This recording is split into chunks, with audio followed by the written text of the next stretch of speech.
Hi, Mike Ayers here, making a YouTube video.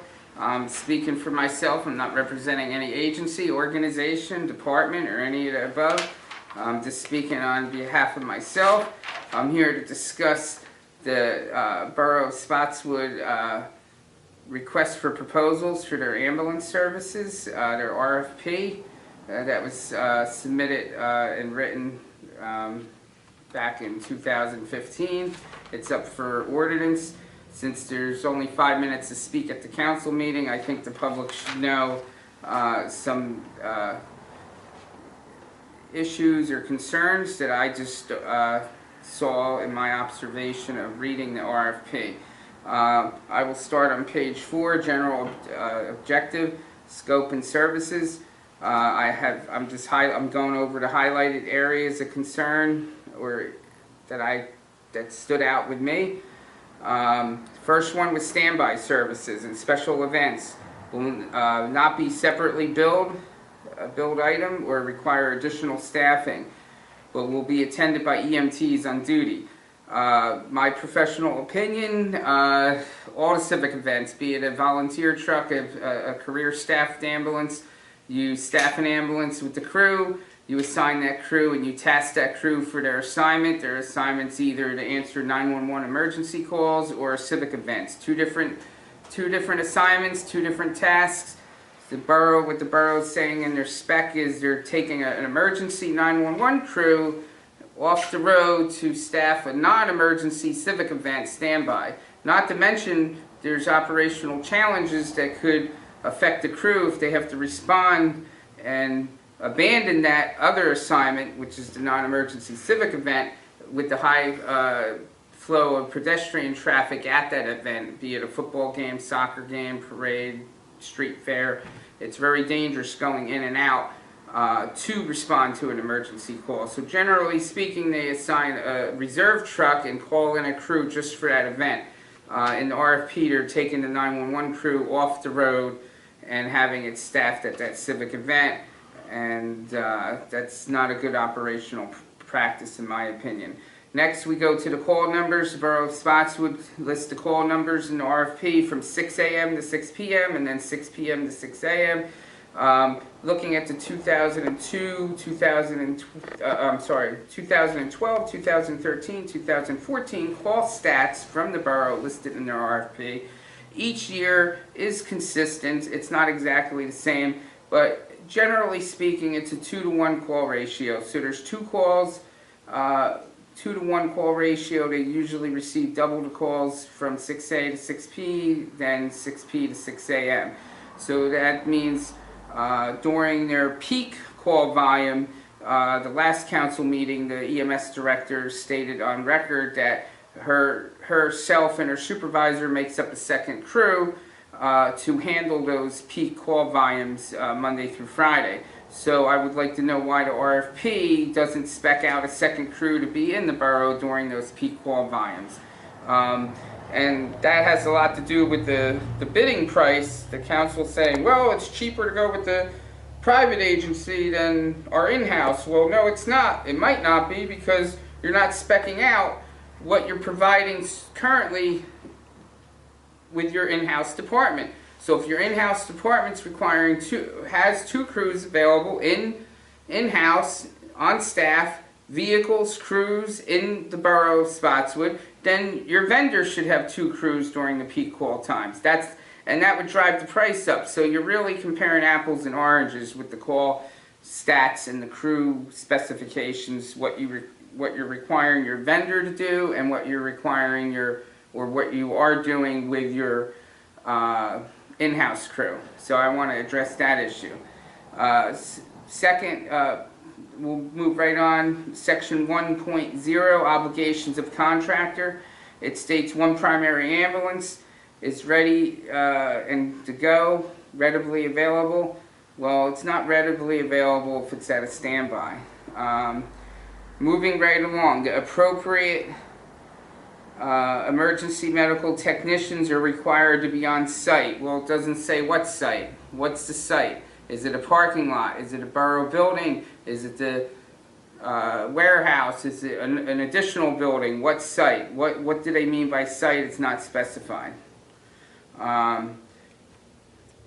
Then it states here in section 1.1, the agreed party further agrees that whenever possible, it will make a reasonable effort to provide one secondary ambulance that will be dispatched for another area if the borough receives an additional call. Well, this has, the only way you could do that is if you have Robert Wood's computer system, the special computers in the ambulance. Second of all, it says make a reasonable effort. Well, that could be open-ended. The vendor could say, well, we made a reasonable effort. The borough could say, no, you didn't make a reasonable effort. There's no definition or measurable, it's not measurable of what a reasonable effort is when it comes to somebody's life for the secondary ambulance. So they talk about the primary ambulance, the secondary, and the word reasonable effort is not defined. There's no measurement. Then they go on to say ability to commit a secondary ambulance within 10 minutes shall be reviewed as favorable. Well, if I'm having a heart attack at 8 a.m. and your response time requirements are 5 minutes, 0.59 seconds, and and then another person has one 5 minutes later, why is there two separate standards for response times for two separate heart attacks that happen 5 minutes apart? The one citizen isn't better than the other. They both deserve the same response time. So you have to set one standard for your response time for all emergency medical calls, unless you go for mutual aid. That's my observation. You can't pick and choose. Well, this call we're going to do this response time, and this call we're going to do this response time, and they're 5 minutes. The call came in 5 minutes apart. No, there's two separate standards. You make one standard. It's poorly written. So, oh note the 10-minute mark, the 10-minute response time contradicts the borough's other spec in a future page coming up. So we'll go back to that 10-minute thing when we get to it. Moving right along, page 5. The borough reserves the right to inspect the active primary ambulance. Really? Really? You're gonna inspect the primary ambulance, but not the secondary ambulance? So they could come in and do whatever they want with the secondary ambulance, but the primary, it should read all ambulances that operate in the borough of Spotswood can or shall be inspected. But I'll need to debate the inspection later on, whether the borough should either reserve the right to inspect the ambulances. But if they are, then you should have all ambulances, not just the primary. A contractor, this is a good one. The contractor must immediately, and then in quotes, in parentheses, immediate time frame to be determined at the time of inspection based on the nature of deficiency. Well, there's no deficiencies listed, and each deficiency, if it requires a different time frame, then the deficiency should be listed and the time frame. So the definition of immediately in the eyes of the vendor could be different than the immediately in the eyes of the borough, and they could get into a back and forth. What's the definition of immediately? What's the definition of time requirements for the deficiencies? What are the deficiencies? None are listed. I mean, they should be real specific if they're going to start wording it like that. Remediate any deficiencies that the borough officials find. So now the borough official finds, so now we have ambulance inspectors in the borough. They're laying employees off, possibly, to privatize as EMTs, people that are saving lives, but now they want, it looks like somebody's going to create a job for themselves, because now the borough's getting into the business of ambulance inspections. You know, the contractor cannot refuse any reasonable request. Well, what's reasonable? That word reasonable, what's reasonable? Well, the borough might think this is reasonable, and the contractor might think this is reasonable. My issue on ambulance inspections, the Department of Health Department of Health, New Jersey State Department of Health, OEMS, does spot checks on site at the borough's location and or the various spot checks at the hospital. So there's really no redundancy needed to have the borough hire borough officials to inspect the vendors' ambulances, that since there's only one anyway, and they're not doing the second one, but they shouldn't be inspecting any of them because the state does that and they do a thorough job of it. We get spot checked at the hospital quite frequently, by surprise. Any out-of-service mandates, that means if the truck's taken out of service for a deficiency, regardless if it was initiated by the borough officials or non-borough officials. Well, that brings up, why are the borough officials even inspecting the ambulances when there's non-borough officials inspecting the ambulances? They have both borough and non to prove that it's already being done by the state, plus the borough wants to do it on top of the state. And that should be reported to the business administrator at any time.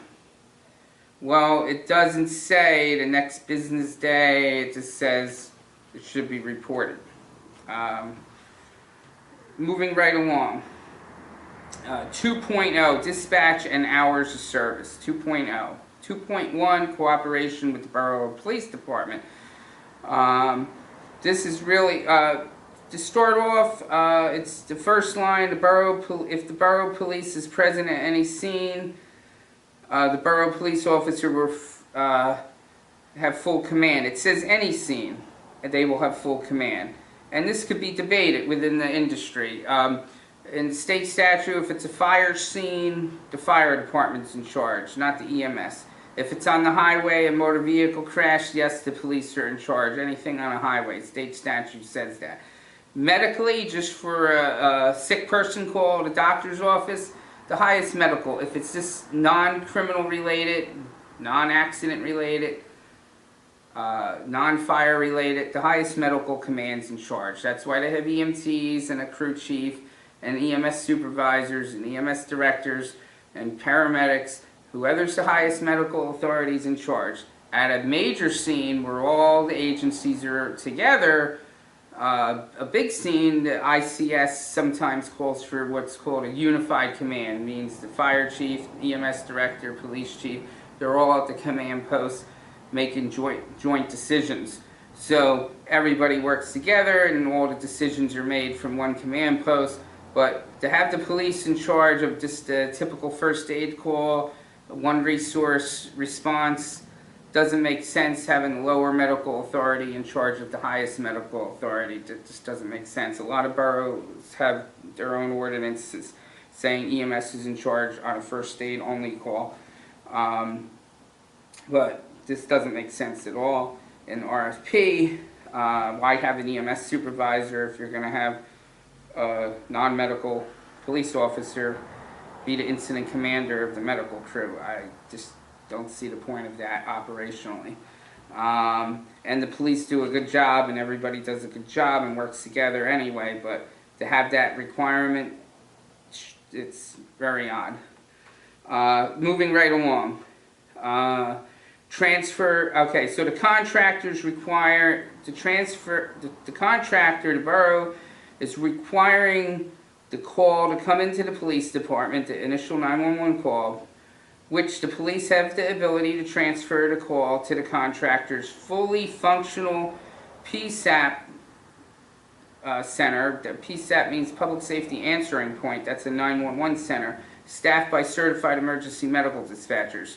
Gee, this is a ambulance RFP for BLS. Typically, I looked up the all the licensed PSAP centers in the state of New Jersey. Not one BLS, standalone BLS agency is licensed to own and operate their own PSAP center, so they can't meet the bid specs. So if you're looking for a variety of bidders for a BLS service, then why put in emergency medical dispatcher spec in here, which the BLS providers are unable to fulfill? And furthermore, The police departments, typically due to EMDs, the town has the right to outsource that aspect of the dispatching, dispatcher, the medical portion, the EMD, emergency medical dispatchers, the call taking. They give pre-arrival questions and give the appropriate instructions over the phone. But that should be done in a separate RFP. That shouldn't be mixed up with the BLS RFP, because that prevents anyone from BLS bidding on it. The only one that has that is Robert Wood Johnson, because they're an ALS regional dispatch center for advanced life support, not BLS, and they're a state regional medical command center. So they do have a PSAP center. So that's very odd that they mix and match and throw an EMD RFP specs in with a BLS RFP spec. Very odd, and I'll get back to that later. Moving right along, the contractor should provide in their bid system detailing how their existing dispatch communication system will be integrated with the contractor's provision of emergency medical dispatch. Well, based on the spec up there, all PSAP centers are connected. So if you don't own a PSAP center, you can't connect. So if you don't own a PSAP center, you can't meet the bid. You have to take exception. So that eliminates, that's more of a reason why this bid was geared toward one agency and one agency only. Then it goes on to say the system should account for fail-safe mechanisms in case of a primary communication failures. Well, I read Robert Wood's proposal for their communication center, and they're using T1 lines. Those are old high-speed telephone line, predominantly used from the 80s. Some agencies now use microwave or satellite repeaters. This is old technology. The T1 lines could get water in the line. One tree branch goes down in the storm, knocks out a T1 line. There's a lot of old problems because of the old technology with the T1 lines. It's not the most advanced system. But be that as it may, all ambulances without the PSAP requirement have GEMS 1, 2, 3, and 4. So if your cell phones go out and you can't call the hospital, you can call the hospital on GEMS 2. GEMS 4, you can reach any law enforcement agency in the state, any place, any time. No satellite repeaters, no internet, no phone lines. It's built for when everything goes down. All ambulances are required to have GEMS 1 for the county communication, GEMS 2 for the hospital, GEMS 3 for your mutual aid and disaster, and GEMS 4 is a link between any ambulance could talk to any law enforcement agency or vehicle. With SPEN 4 and GEMS 4 the same thing. So that's your redundancy right there. And any BLS bidder could meet on that, having GEMS 1, 2, 3, and 4. They don't need the $5 million PSAP center that's not required for a BLS agency. So I don't know why that's in there. Moving right along, 2.2 hours of service. The vendor is required to respond to any and all requests for emergency medical service.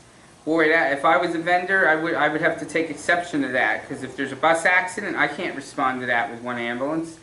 If there's an emergency shelter set up in the high school, that requires a separate 911 ambulance just to staff the shelter 24/7 while that shelter's open. For large-scale incidents, the first operational shift, yeah, maybe I'll be responsible as a vendor for the first 12-hour operational shift until mutual aid and the disaster services come in through the OEM. That's an open-ended question, any and all requests.